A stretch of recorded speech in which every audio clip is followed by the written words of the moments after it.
অল্প কথায় উত্তর দিয়ে দিই যে সালাতের আউয়াল ওয়াক্ত কখন, কথা কি বুঝতে পারছেন? সালাতের আউয়াল ওয়াক্ত কখন? সালাতের আউয়াল ওয়াক্ত হলো যখন টাইম হয়েছে তখন থেকে 15 থেকে 20 মিনিটের মধ্যে আপনি সালাতটা পড়ে নেবেন। কত মিনিট? 15 থেকে 20 মিনিট এর মধ্যে সালাতটা পড়ে নেবেন। এইটা একজন মুসল্লি যে চাই যে আমি আউয়াল ওয়াক্তের মধ্যেই সালাতটা পড়তে চাই, তার টাইম কতটুকু? 15 থেকে 20 মিনিট, সর্বোচ্চ 25 মিনিট। আর যদি তার আগে পড়া যায়, মানে আমি 5 মিনিটের মধ্যে পড়ে নেব, 10 মিনিটের মধ্যে পড়ে নেব, তাহলে এটা আবার অনেক ভালো। কারণ রাসূল সাল্লাল্লাহু আলাইহি ওয়াসাল্লাম বলছেন লাউ ইয়ালামুনা মা ফিত তাহজির। আপনারা কি বুঝতে পারছেন কথা? শোনা যায়? লাউ ইয়ালামুনা মা ফিত তাহজির, যদি লোকেরা জানতো ওয়াক্ত হওয়ার সাথে সাথেই সালাত পড়ার যে কি বরকত, কি রহমত, কি ফজিলত, লাস্তাবাকু ইলাইহি, সব কাজ বাদ দিয়ে আগে সালাতটা পড়ে নিত। তো কি ফজিলত? আউয়াল ওয়াক্তে সালাত পড়লে ওই ব্যক্তিকে আল্লাহ নিজেই বলছেন আল্লাহ তাকে জান্নাতুল ফেরদাউসে জায়গা করে দেবেন। 2 নম্বর, আল্লাহ রব্বুল আলামিন তাকে প্রথম যে দলটি জান্নাতে যাবে, প্রথম এই দলের সাথে জান্নাতে যাওয়ার সুযোগ করে দিবেন। 3 নম্বর, বিনা হিসাবে জান্নাতে যাবে। তাহলে আমরা আউয়াল ওয়াক্তে সালাত পড়ার চেষ্টা করব। আজকে ওয়াক্ত হয়েছে কততে? জহরের বলেন, ভুলে গেছেন আপনারা? 12টা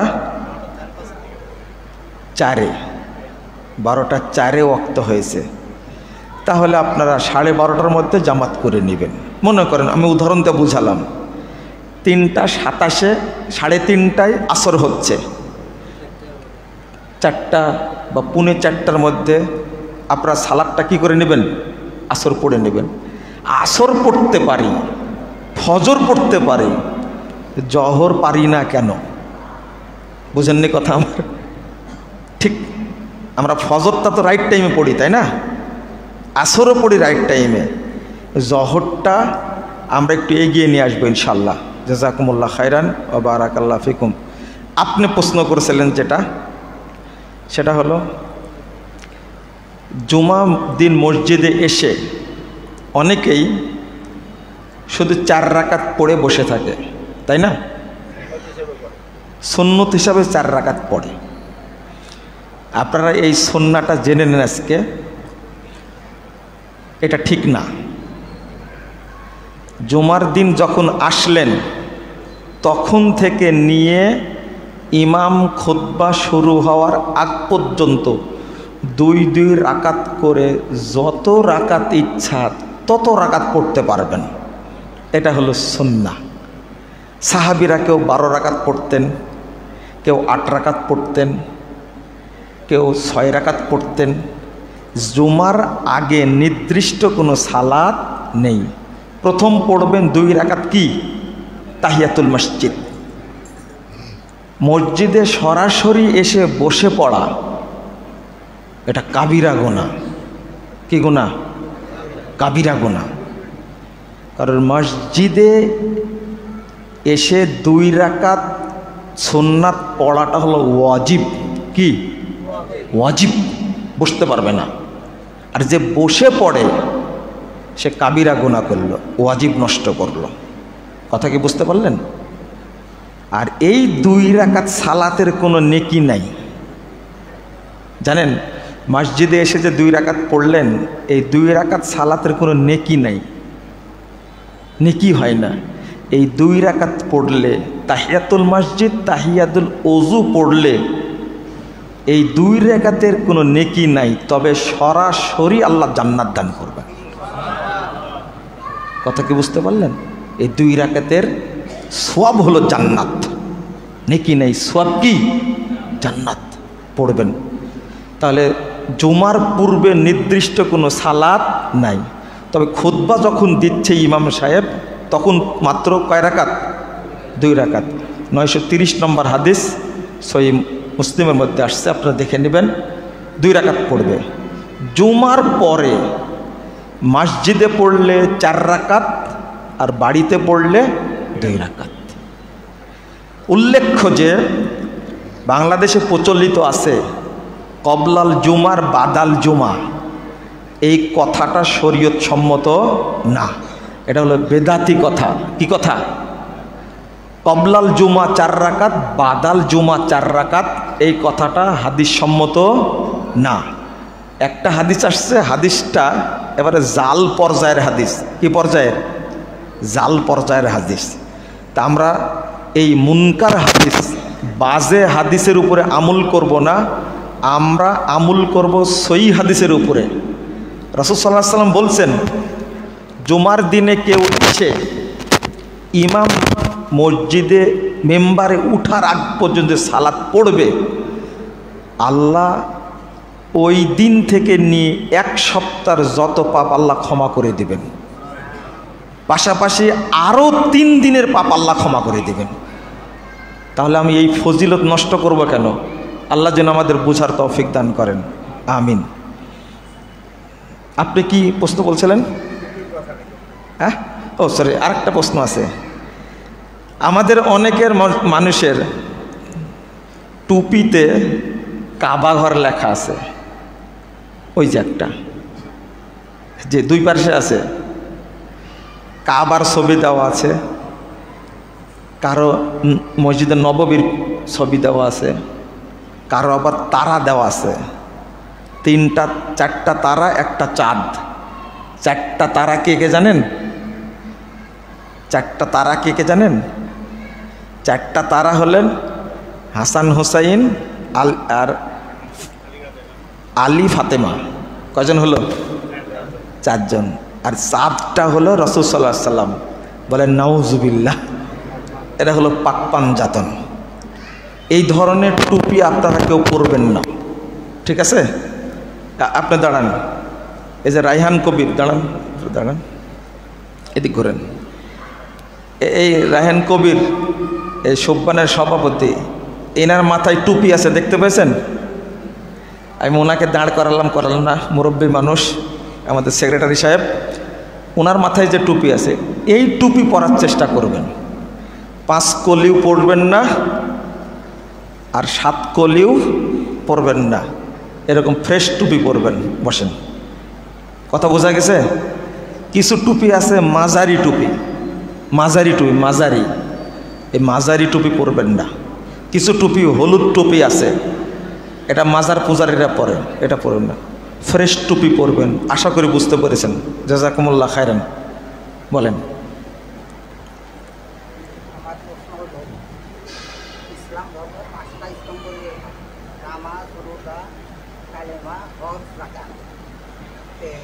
নামাজ কিভাবে পড়তে হবে? 5 ওয়াক্ত আমরা জানি আর পড়ি। রোজা রমজান মাসে 1 মাস খরচ রোজা কিভাবে করতে হয় মোটামুটি জানা আছে। হজ, যার জন্য মাল আছে তার জন্য হজ, যাকাতও অনুযায়ী। প্রশ্নটা বলেন। হ্যাঁ বলেন। কালেমার সময় কোনটা? কালেমা কি নিয়ে? ও, ওনার প্রশ্নটা খুব সুন্দর, এবং যাক আমার কাছে এই প্রশ্নটা আসছে, এই বিষয়ে আমি বেশি কথা বলি যে সিয়াম ভঙ্গের কারণ জানি, তাই না? কিভাবে রোজা নষ্ট হয়ে যায়, আবার অজু ভঙ্গেরও কারণ জানি, তাই না? কি অজু নষ্ট হয়ে যায়। এই টাঙ্গাইলের ঘটনা, বল্লারই ঘটনা। আমি জিজ্ঞেস করেছিলাম একজন মুসল্লিকে, যে বলেন তো ইমান জরুরি না ওযু জরুরি? সাউন্ড একটু কমায় দেন। ইমান জরুরি না ওযু জরুরি? আপনারা বলেন কোনটা জরুরি? ইমান। ইমান জরুরি, তাই না? তো ওই মুসল্লি বলছেন যে ওযু জরুরি। তো ওই যেমন আজকে বললাম নামাজ পড়ে কিন্তু কি নাই? ইমান নাই। নামাজ পড়ে কিন্তু কি নাই? ইমান নাই। নামাজ কবুল হবে? আমি ওনাকে বললাম, আচ্ছা ওযু ছাড়া যদি কেউ মারা যায় ও জান্নাতে যাবে কি না? তখন ও আটকে গেছে। কিন্তু ইমান ছাড়া কেউ যদি মরে জান্নাতে যেতে পারবে?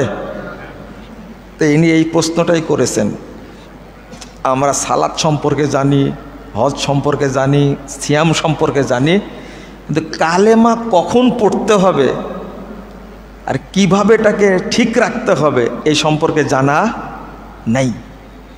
খুব গুরুত্বপূর্ণ প্রশ্ন এটা। তবে বিস্তারিত শোনার জন্য আমার ইন্টারনেটে আমার অনেক আলোচনা আছে, এর উপরে আপনারা শুনে নেবেন। সংক্ষেপে যে কথাটা বলছি, যখন প্রত্যেকটা সন্তানই জন্মগ্রহণ করে ফিতরাতের উপরে, এই ফিতরাতুল ইসলাম, ইসলামের উপরে, ইসলামের উপরে জন্মগ্রহণ করে ও আকীদা নিয়ে জন্মগ্রহণ করে। যখন বয়স বাড়তে থাকে তখন হয় ইহুদি হয়, না হলে খ্রিস্টান হয়, না হলে কি অগ্নিপূজক হয়। কথা বুঝতে পারলেন? তো এই 7 বছর বয়স থেকেই যখন একটা বাচ্চা সালাতের দিকে ধাবিত হয় তখন তার ইমানটা আরো কি হয়ে গেল? আগে থেকে কি আছে? মুসলিম। প্রত্যেক সন্তানই জন্মগ্রহণ করে কিসের উপরে? ইসলামের উপরে। 7 বছর যখন হয়ে যায় তখন তার ইসলামটা কি হয়? বহির্প্রকাশ হয়, আরো দৃঢ় হতে পারে, গাঢ় হতে থাকে।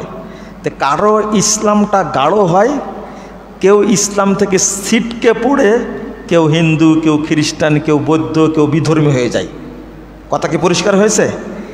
এখন মুসলিমের করণীয় কি? সে ইমানটাকে এমনভাবে হেফাজত করবে যেন শয়তান ইমানকে ছিনিয়ে নিতে না পারে। এই জন্য একটা কথা, ইমানের নবায়ন, ভাষাটা শুনেছেন আপনারা? শুনেননি? ইমানের নবায়ন, সেকেন্ডে সেকেন্ডে ইমান চলে যায়। ইমাম ইবনুল কাইয়িম রাহিমাহুল্লাহ একটা উদাহরণ দিয়েছেন যে একটা বাচ্চার কাছে খাসি বা গরুর বা ছাগলের একটা গোস্তের টুকরা আছে। কি আছে? একটা বাচ্চার কাছে কি আছে? গোস্তের টুকরা আছে। আর একটা কুকুর ওর পাশে ঘুরছে, গোস্তের টুকরাটা নিবে। যখনই বাচ্চাটা অন্যদিকে মুখ ফিরাইছে তখনই কুকুর কি করেছে? গোস্তটা নিয়ে দৌড় দিয়েছে। ঠিক শয়তান আর ইমান, বান্দার ইমানের উদাহরণটা এই রকমই। বান্দা যখনই আল্লাহর জিকির থেকে একটু অমনোযোগী হয় তখনই ইবলিস ইমানটাকে নিয়ে দৌড় দেয়। এই জন্য রাসূল সাল্লাল্লাহু আলাইহি ওয়াসাল্লাম বলছেন, সেকেন্ডে সেকেন্ডে মুমিনের ইমানকে হরণ করে কে? ইবলিস, শয়তান হরণ করে, মানে ওটা চুরি করে নিয়ে যায়, ছিনিয়ে নিয়ে যায়। তাহলে আমাদেরকে ইমান নবায়ন করা শিখতে হবে। যেমন একটা, আপনারা সালাতের আগে ওযু করলেন না? ওযু করেছেন? দোয়া পড়েছেন? ফজিলতটা কি?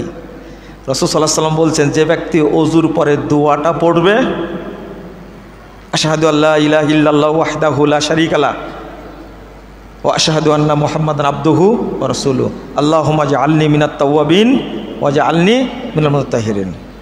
ফজিলত হলো যে এই দোয়াটা পড়বে ওযুর পরে, আল্লাহ তার জন্য জান্নাতের 8টি দরজা খুলে দিবেন এবং যে কোনো দরজা দিয়ে জান্নাতে প্রবেশ করতে পারবে। আচ্ছা বলেন তো, এই ফজিলত সালাত পড়েও কি এই ফজিলত পাওয়া যাবে? এর মূল কারণটা কি? কারণটা হলো এতক্ষণ আপনার ঈমান না থাকলেও এই কালেমা শাহাদত পড়ার সাথে সাথে ঈমান আবার চলে এসেছে। জহর থেকে আসরের মধ্যে ঈমান আপনি শয়তানের কাছে বিক্রি করে দিয়েছেন, কিন্তু আসরের টাইমে আবার ওযু করার সময় পড়লেন, ঈমান আবার ফেরত আসলো। আবার মাগরিবের সময় পড়লেন। এই জন্য আল্লাহ অটো আপনার অজান্তেই, আপনি জানেনই না, অজান্তেই আল্লাহ রাব্বুল আলামিন আপনার ঈমানটা নবায়ন করে দিচ্ছেন। বলেন আলহামদুলিল্লাহ। আল্লাহ কত দয়ালু, খেয়াল করেছেন? আপনি কোনদিন ভাবছেন যে ঈমান এইভাবে আল্লাহ নবায়ন করে দিচ্ছেন? আবার এর মাঝে লা ইলাহা ইল্লাল্লাহ, আল্লাহু আকবার, সুবহানাল্লাহ, আলহামদুলিল্লাহ, লা ইলাহা ইল্লাল্লাহু ওয়াহদাহু লা শারীকা লাহু, লাহুল মুলকু ওয়া লাহুল হামদু ওয়া হুয়া আলা কুল্লি শাইইন কাদির। এইগুলো বলতে থাকলে শয়তান আপনার ঈমান ডাকাতি করতে পারবে, চুরি করতে পারবে? আশা বুঝতে পারছেন। এখানে আরও যোগ হবে, এই ঈমান নষ্ট হওয়ার 10টা কারণ আছে, এই কারণ যেন না থাকে। বারাকাল্লাহু ফিকুম।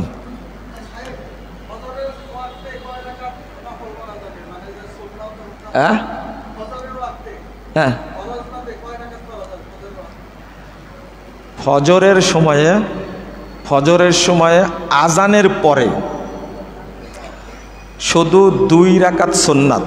কয় রাকাত? 2 রাকাত সুন্নাত। তবে যদি বাড়িতে আপনি সুন্নাত পড়ে রওনা দেন, বাড়িতে সুন্নাত পড়েছেন, মসজিদে আসছেন, রওনা দিলেন, মসজিদে এসে দেখছেন এখনও 5 মিনিট 10 মিনিট সময় আছে, তা আর কয় রাকাত পড়তে পারবেন? 2 রাকাত পড়তে পারবেন। তখন আপনি এখন তাহিয়াতুল মসজিদ বা দুখুলুল মসজিদ 2 রাকাত পড়ে বসে যাবেন, আর সুন্নাত পড়া লাগবে না। কথা বুঝতে পারছেন? 3 নম্বর কথা হলো, আপনি ঘুমায়ে গেছেন, তাহাজ্জুদ পড়তে চেয়েছিলেন, উঠতে পারেননি, আজান হয়ে গেছে, কি বাকি আছে? কি বাকি আছে? বেতের বাকি আছে। আপনি আজানের পর পর বেতেরটা পড়ে নিতে পারবেন। বেতেরটা কি? একটা হাদিস আসছে, রাসূল সাল্লাল্লাহু আলাইহি ওয়াসাল্লাম বলছেন, যখন তুমি জাগবে তখন বেতের পড়ে নিও। এই হাদিসের আলোকে আজান হয়ে গেলেও কি পড়া যাবে? বেতের পড়া যাবে। ইমাম ইবনে তাইমিয়া রাহিমাহুল্লাহ এই কথাই বলছেন, বেতেরটা পড়তে পারবে। তবে এই বেতেরটা দিনের বেলাও পড়তে পারে, রাতে পড়লে 1 রাকাত বা বিজোড়। আর রাতের সালাত বেতেরটা যদি দিনে পড়ে তাহলে ডবল পড়তে হবে। কারো যদি অভ্যাস থাকে 1 রাকাত বেতের পড়ার, তাহলে তিনি দিনের বেলা কয় রাকাত পড়বেন? 2 রাকাত।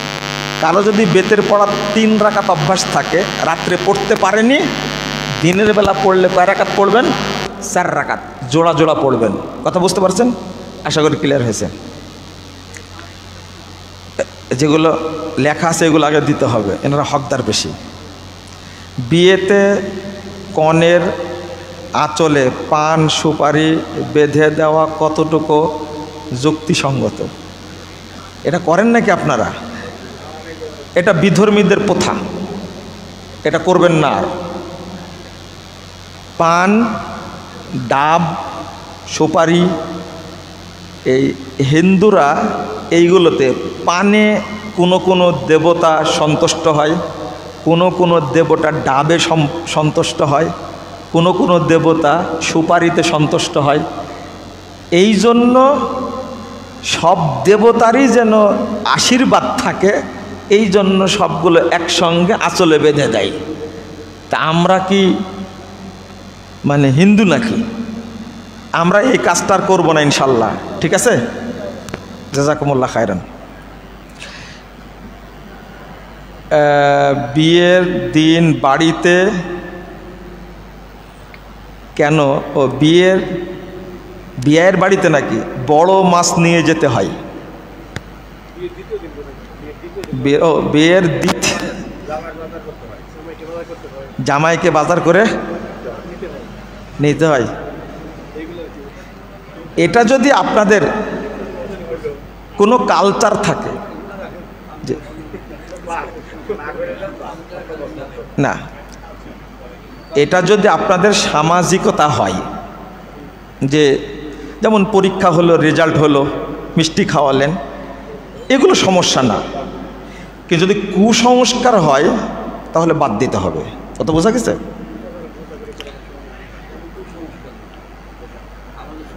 এগুলো নাই, তাই না? মাশাআল্লাহ। অনেক আগের অন্য যারা মুসল্লি আছে, এই প্রশ্নটা বোঝা যাচ্ছে না। ও ডিমান্ড নেওয়া বিয়েতে নাকি আগেই বলে কত লক্ষ টাকা, ও কাবিন কত দিতে হবে। কাবিন তো খালি প্রশ্নই করেন, কাবিন কি পরিশোধ করেন? খালি প্রশ্নই করেন কিন্তু পরিশোধ তো করেন না। একজন হাত তুলেন তো যে নগদ কাবিন পরিশোধ করে বউ নিয়ে আসছে। ওই দুইজন, এতগুলো লোকের মধ্যে 5 জন হাত তুলেছে। চিন্তা করেন তাহলে তার প্রশ্ন করে লাভ কি? কাবিন মেয়ে পক্ষ বলতে পারে যে আপনারা মোহর কত দিবেন, ঠিক আছে, এটা বলতে পারে, চাপ দিতে পারে না। ছেলের যতটুকু সামর্থ্য ততটুকু কি দিবে, মোহর দিয়ে বিয়ে করে নিয়ে আসবে। আর আপনারা বিয়েটাকে এমনভাবে থেতলায় দেন, একজনের বিয়ে পড়ালাম, মোহর হলো 60 লাখ টাকা। কয় লাখ? 60 লাখ টাকা মোহর। আল্লাহ বিচার করে দিছে 6 মাসের মধ্যে 30 লাখ টাকা স্বর্ণ, 30 লাখ টাকা নগদ দিয়ে বিয়ে করেছে। আমি সন্তুষ্ট ছিলাম না। 6 মাসের মধ্যে ওই বিয়ে আল্লাহ গায়েব করে দিছে। কি হয়ে গেছে? ছাড়াছাড়ি হয়ে গেছে। এখন মেয়ের বাপকে বললাম 60 লাখ টাকা ফেরত দিয়ে তারপরে মেয়ে নিয়ে আসবেন, এছাড়া উপায় না। খরচ হয়ে গেছে যে, না না খরচ না, 60 লাখ টাকা দিয়ে আসেন। ওর আগেই নিয়াত ছিল যেন তালাক যেন না হয়, এই জন্য 60 লাখ টাকা আল্লাহ ব্যবস্থা করে দিয়েছে। এই নিয়াত করবেন না।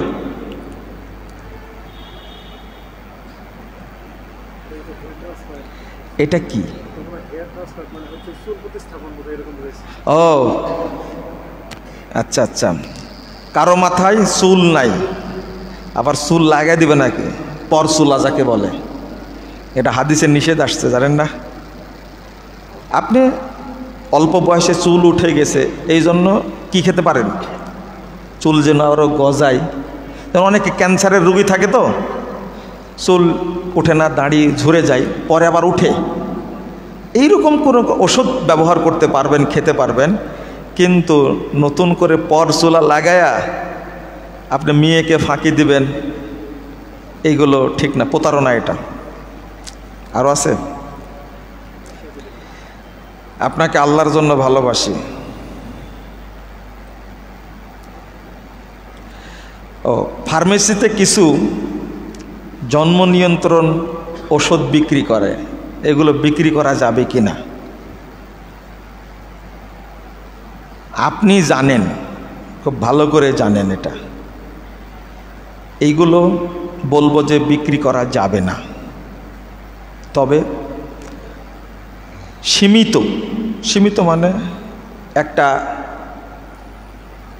পরিবারের বাচ্চা হয়েছে, এরপরে আরেকটা বাচ্চা আসছে, এই বাচ্চা হলে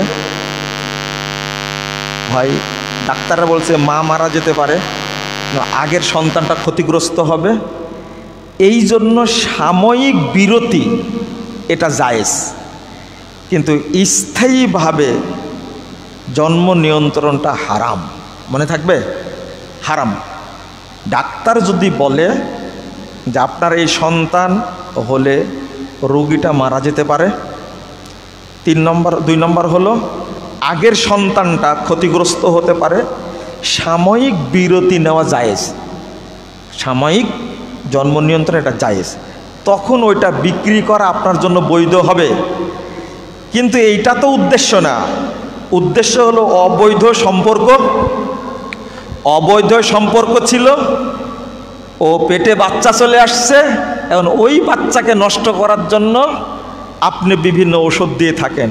এটা হালাল না হারাম? হারাম, হারাম।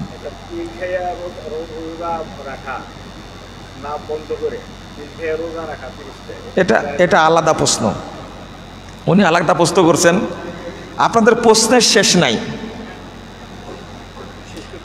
মানে রমাজান মাসে সিয়াম রাখছে, তো কোনো মহিলা ওষুধ খেয়ে সাময়িক তার মাসিকটা বন্ধ রেখে সিয়ামটা কন্টিনিউ করতে পারবে কি না, এই প্রশ্নের উত্তর উত্তম হলো স্বাভাবিক তার যখন মাসিক হবে 3টা 4টা সিয়াম বাদ যাবে, কোনো সমস্যা নাই, পরে করে নেবে, এটা উত্তম। শারীরিক যেটা নর্মাল হয় ওটা হবে। আর একটা অনেক আলেম এটাকে জায়েজ বলেছেন যে সাময়িক বিরতি রেখে সিয়ামটা কন্টিনিউ করা যাবে, তখন ওষুধ খাওয়া যাবে, এটা জায়েজ বলেছেন অনেকেই। শেষ তাহলে? না আরও আছে, একজনই এত প্রশ্ন করেছে, তাহলে তো হয় না। অলিমা অনুষ্ঠানে টেবিল বসিয়ে টাকা আদায় করা যাবে কি? না, যাবে না। বেনামাজি জানাজা মসজিদে পড়া যাবে কি? আমি তো বলেই দিলাম, বেনামাজির জানাজাই চলবে না। আমি সেক্রেটারি মহোদয়কে বলবো, খুব শক্ত হবেন, বলবেন নামাজ না পড়লে জানাজা করব না, ঠিক আছে না? হ্যাঁ। সুদের টাকা মসজিদে দান করা যাবে কি? ও জানে যে যাবে না, এমনি প্রশ্ন করেছে।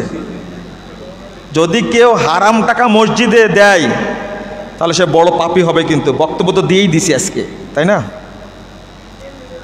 বিয়ে অনুষ্ঠানে গান বাজনা করলে সেই অনুষ্ঠানে দাওয়াত কবুল করা যাবে কি? এটা আপনিও জানেন যে যাওয়া যাবে না, এ ধরনের অনুষ্ঠানে যাবেন না। ইরানের শিয়াদের মুসলিম মনে করা বা ভালোবাসা যাবে কি? ইরানের শিয়াদেরকে মুসলিম মনে করলে আপনি নিজেই কাফের হয়ে যাবেন, ভালোবাসলে আপনি নিজেই কাফের হয়ে যাবেন, কথা পরিষ্কার। ইরানের শিয়ারা মা আয়েশাকে জেনাকারিনী মহিলা বলে, ইরানের শিয়ারা আবু বকর, ওমর, উসমান তাদেরকে কাফের বলে, 5 জন সাহাবী বাদ দেয় সব সাহাবীকে তারা কাফের বলে, তারা কুরআন বিকৃত করেছে। ইরানের শিয়াদেরকে কাফের মনে করতে হবে, যদি আপনি কাফের না মনে করেন আপনিও কাফের হয়ে যাবেন, জটিল কথা।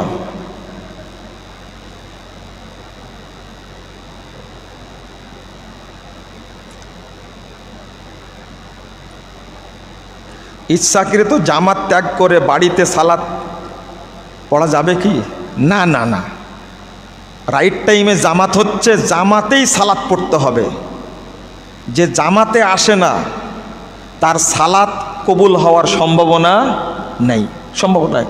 মসজিদ আসে পাশে, মসজিদেই পড়তে হবে। জামাতে সালাত পড়া ফরজ, ওয়াজিব। আপনি বাড়িতে সালাত পড়লেন মানে মুনাফেক, শেষ। আরও আছে? এটা হয়েছে? শেষ প্রশ্ন এটা, বলেন।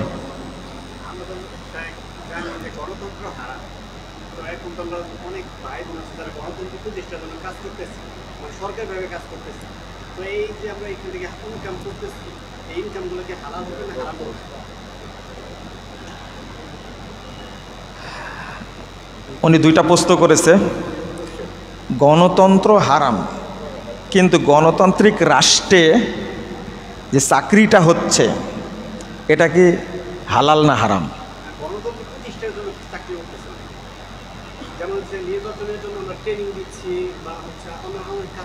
ও আচ্ছা আচ্ছা আচ্ছা আচ্ছা, নির্বাচন করার জন্য। প্রথম কথা জানেন, আমরা নির্বাচন আর গণতন্ত্র 2টা কিন্তু এক করে ফেলেছি। নির্বাচন মানে প্রতিনিধি নির্বাচন করা, আর গণতন্ত্র একটা মতবাদ, একটা ধর্ম, দুইটা কিন্তু এক জিনিস না। এটা প্রথম জানবেন। একটা ভালো মানুষ এই এলাকায় নির্বাচন করে আপনারা তাকে কি করবেন, চেয়ারম্যান বানাবেন বা কমিশনার বানাবেন, এটা আপনারা করবেন। কিন্তু গণতন্ত্র ব্যাপক জিনিস। তো যখন এই নির্বাচনটা করার জন্য আপনার যদি ইচ্ছা থাকে যে ভালো একজন মানুষ আসুক, সেই ক্ষেত্রে প্রশিক্ষণ নেওয়াটা, জড়িত হওয়াটা পাপের না।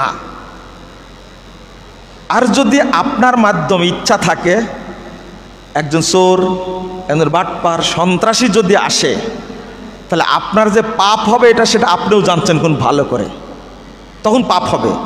আর আরেকটা প্রশ্ন হলো যে এই সরকারের আওতায় থেকে চাকরি করা যাবে কিনা, অনেকেই প্রশ্ন করে, মানে কান টানলে মাথা আসে, ওইদিক নিয়ে চলে যায়।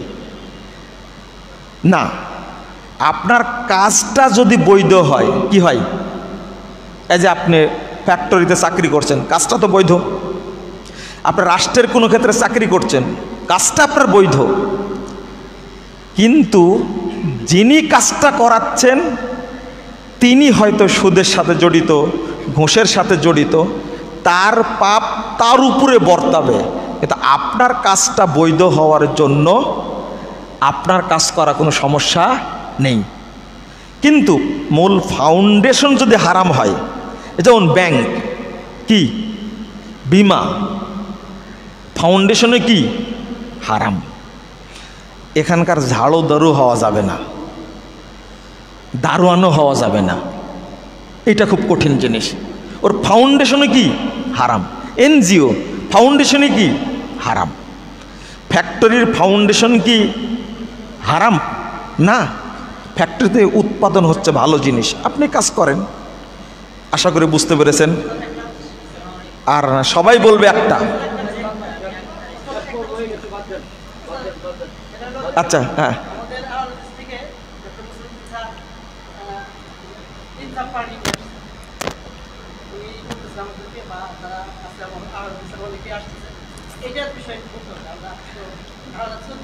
ইনসাফ পার্টি করেছেন আপনাদেরই সন্তান প্রফেসর ডক্টর মুসলিউদ্দিন সাহেব। উনি কি করতে চাচ্ছেন আপনি কি জানছেন এখনো? তো প্রশ্ন করলেন কেন? হ্যাঁ, আচ্ছা, রাজনৈতিক দল থাকা, যেমন হেফাজতে ইসলাম আছে না, তারা কি ভোটে অংশগ্রহণ করবে? উত্তর দেন। জানেন না, না, তাদের মার্কা নাই। আমি বলছি যে রাজনৈতিক যদি দল হয়, মনে করেন জমিয়তে আহলে হাদিসেরও রাজনৈতিকভাবে একটা শ্রেণী ভূমিকা রাখবে, নির্বাচনে নাও যেতে পারে, পার্লামেন্টে তার দরকার নাই, কিন্তু পার্লামেন্টে না যেও রাজনৈতিক ভূমিকা পালন করতে পারে না, হেফাজত করছে। যে ডক্টর মুসলিউদ্দিন সাহেব এইটা করেন, আপনি কি বলবেন? এই জন্য বলছি যেটা জানি না। আমি আগেই বলেছি যে মানে রাজনৈতিক ভূমিকা পালন করা আর গণতন্ত্রকে মেনে নেওয়া এক জিনিস না, এটা আলাদা জিনিস। আপনি কি মনে করছেন আমরা মনে করি ইসলামে কোনো রাজনীতি নাই? এটা আপনার মূর্খতা। রাজনীতি থাকবে কেন? ইসলামের রাজনীতি বুঝি না আমরা। শেষ বলেন।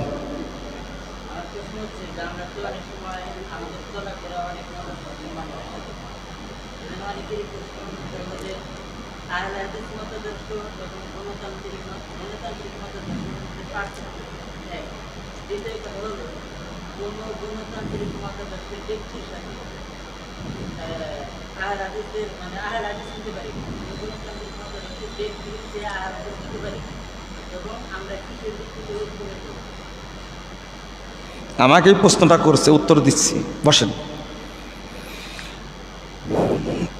আমি একটা প্রশ্নের উত্তরটা দিয়ে, এটাই শেষ প্রশ্ন, তবে কথাটা খুব গুরুত্বপূর্ণ। আমাকে আজকে একজন প্রশ্ন করেছে, আমি আপনার সাথে পড়ে নিই প্রশ্নটা, সুবিধা হবে। এবার যেটা প্রশ্ন করেছে সেম এক ভাই এই প্রশ্নটাই করেছে আমাকে।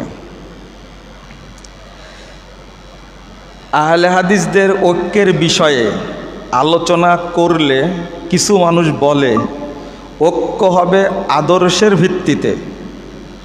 এই আদর্শ বলতে কি বুঝায়? প্রশ্ন করেছে। আপনার প্রশ্নটা কিছুটা এইরকম যে ঐক্য হবে কিসের ভিত্তিতে।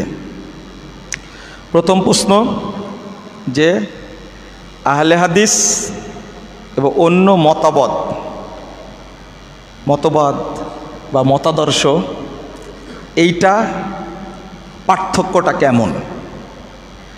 2 নম্বর, যারা গণতান্ত্রিক মতবাদের সাথে জড়িত তাদেরকে আহলে হাদিস বলা যাবে কি না। আর আরেকটা প্রশ্ন হলো, আপনি যে ঐক্যের কথা বললেন, ঐক্য হবে কিসের ভিত্তিতে। আহলে হাদিস এইটা, এই মানহাজ, এই আকিদা, এটা আল্লাহর পক্ষ যেটা দিন ইসলাম যেটা, সেটাই। আর গণতন্ত্র যেটা, সেটা হলো ব্যক্তি মতবাদ, মানবরচিত মতবাদ। আহলুল হাদিসদের সাথে এই মতবাদের কোনো সম্পর্ক নাই। 2 নম্বর, আহলে হাদিসদের কিছু মানুষ গণতান্ত্রিক মতাদর্শের সাথে জড়িত। এখানে আর একজন প্রশ্ন করেছিল, আমরা তাদের কাছ থেকে সহযোগিতা নিতে পারবো কিনা। আহলে হাদিসদের যেমন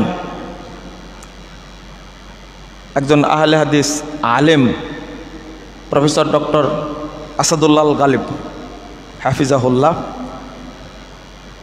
তার প্রোগ্রামে প্রধান অতিথি হিসাবে যে ব্যাকসেমকো গ্রুপের সালমান এফ রহমান, তিনি উপস্থিত হতেন, আসতেন, প্রোগ্রামে ইজতেমায় যেতেন। অথচ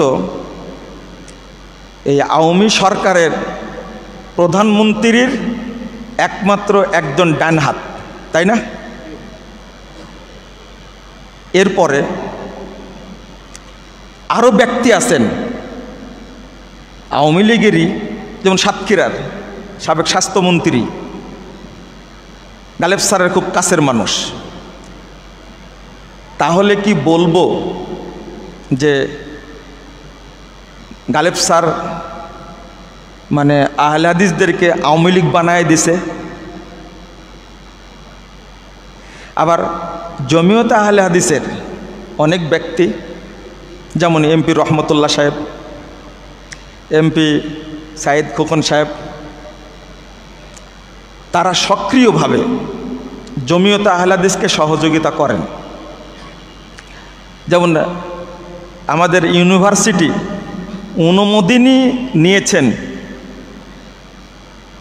কাজী আকরাম উদ্দিন সাহেব। তাহলে আপনি কি বলবেন যে জমিয়তে আহলে হাদিস মানে আওয়ামী লীগ? এইগুলো কি মানে আমাদের প্রশ্ন? এটা কিন্তু বুঝে না। এখানে আমি আপনাকে একটা প্রশ্ন করি, মুহাম্মদুর রাসূলুল্লাহ সাল্লাল্লাহু আলাইহি ওয়াসাল্লাম যখন হিজরত করেন, তখন মদিনায় যখন যান, কার সহযোগিতায় গিয়েছিলেন? উত্তর দেন তো দেখি। সহিহ বুখারীর লম্বা হাদিস, উত্তর দেন। কারো জানা নাই? না না না না, কার কে রাস্তা দেখে দিয়েছিলেন?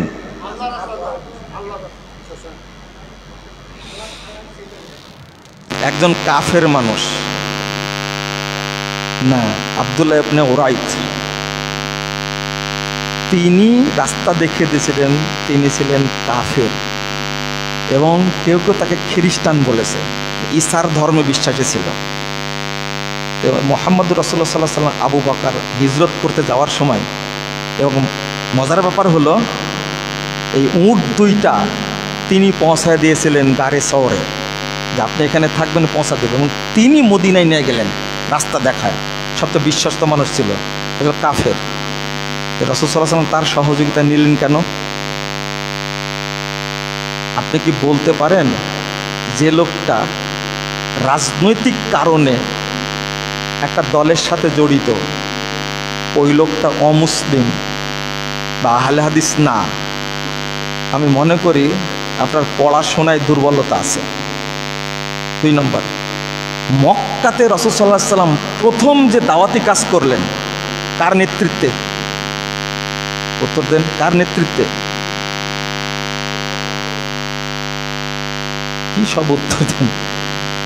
মক্কায় রাসূল সাল্লাল্লাহু আলাইহি ওয়াসাল্লাম দাওয়াতি কাজ করলেন কার নেতৃত্বে?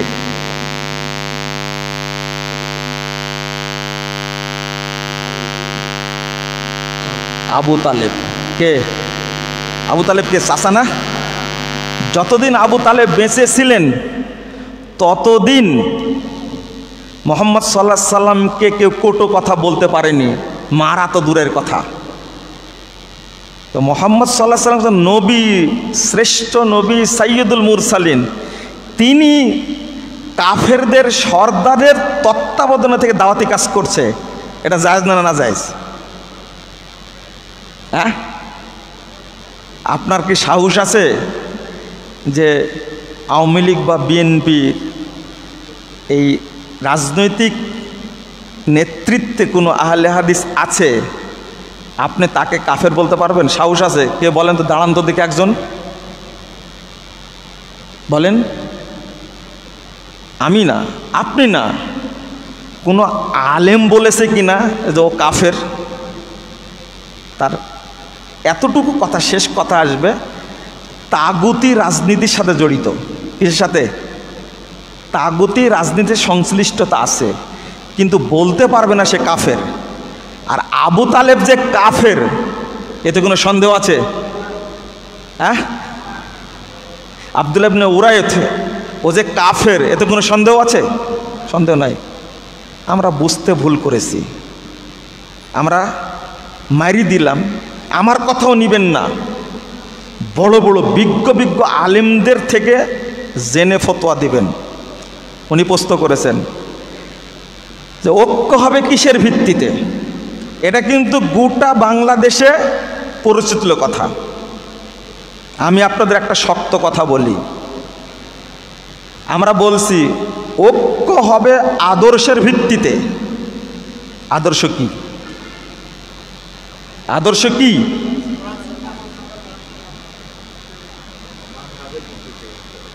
আমরা যারা বলছি ঐক্য হবে আদর্শের ভিত্তিতে, এই কথাটাই প্রতারণা একটা। তারা আদর্শই বুঝে না। এটা একটা প্রতারণা, এটা একটা ধোঁকা, এটা একটা মানে ফটকাবাজি একটা। আদর্শ হবে আপনারা যেটা বলেন কি, কোরআন এবং সহিহ সুন্নাহর ভিত্তিতে। আমি বলবো আদর্শ হলো মানহাজ। আদর্শ কি? মানহাজ। যাদের মুখে এই কথাটা শোনা যায় তারা সালাফদের মানহাজকে বিশ্বাসই করে না। কিসের আদর্শ আপনার? আদর্শ চিনেন আপনি?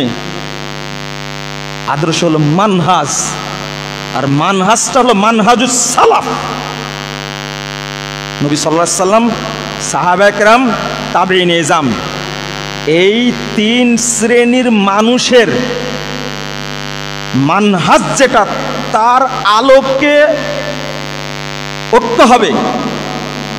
আর যারা আদর্শের অজুহাত দিচ্ছে, আমি চ্যালেঞ্জ দিয়ে বলতে পারি তাদের মধ্যে সালাফদের মানহাজ বলতে কিছু নাই। মানহাজ চিনেই না তারা। তারা মানহাজকে থোড়াই কেয়ার করে। আজকে একেতে মোবাইলে পোস্ট করেছে, আজকে আবার ওই ভাই পোস্ট করেছে। এই জন্য কথাটা শক্ত করে বললাম, যারা আদর্শের কথা বলছে, আমি স্পষ্ট বলছি, নিশ্চিত হয়ে বলছি, আদর্শের মূলে ঐক্য হবে। এটা একটা মিথ্যাচার, এটা একটা প্রতারণা, এটা একটা ধোঁকা। আহলুল হাদিসদেরকে অপমান করা, আহলুল হাদিসদেরকে হাইকোর্ট দেখানো। যে এই কথাটা বলছে, যারা এই কথাটা বলছে, তাদের আকীদা সঠিক না, তাদের মানহাজ সঠিক না। তারা আজও শিয়াদের বিরুদ্ধে বক্তব্য দিতে পারে না, তারা আজও ইরানের শিয়াদের বিরুদ্ধে কথা বলতে পারে না, আজও তারা সৌদি আরবের বিরুদ্ধে কথা বলে, আজও তারা ইখওয়ানিদের বিরুদ্ধে কথা বলতে পারে না, আজও তারা বলে স্পষ্ট সৌদি আরবের আলেমদের বিরুদ্ধে কথা বলে, সৌদি শাসকদের বিরুদ্ধে কথা বলে, সৌদিদের সবসময় বদনাম করে থাকে। এরা কখনো সালাফি হতে পারে না, এরা কখনো আহলুল হাদিস হতে পারে না। ওই আদর্শমূলে ঐক্য হবে। এই প্রতারণা, এই ধাপ্পাবাজি, এই নোংরামি বাদ দিন, দিয়ে রাসূল সাল্লাল্লাহু আলাইহি সাল্লাম, সাহাবায়ে কেরাম, তাবিঈন এজাম যে মানহাজ, যে আকীদা পোষণ করেছেন, তার আলোকে আসুন, ঐক্য হয়ে যাবে ইনশাআল্লাহ। আল্লাহ তুমি আমাদেরকে বোঝার তৌফিক দান করো। আল্লাহ তুমি এই প্রতারণা থেকে আমাদেরকে হেফাজত করো।